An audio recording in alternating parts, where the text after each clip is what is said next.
فایت الله نوم دی چې دی راغلي دي موږ وړو هره دویمه درېیمه ورځ کله روزانه هم تېوي چې د دې کباب یو ښه دی ذایقه هم ټیک ده دویم د دې قیمه برابر ده صفایي په لحاظ هم ټیک دي او کباب په قیمه صفا ده مین وجه دغه ده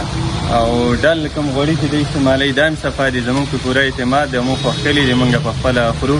او نورو خلکو ته هم وایو چې څوک هم کباب شوقین دي هغوی راتلی شي یو ځل چې کولی شي د دې کباب موږ په خپله خوښو نورو ته هم وایو چې تاسې هم وخورئ چیک یې کړئ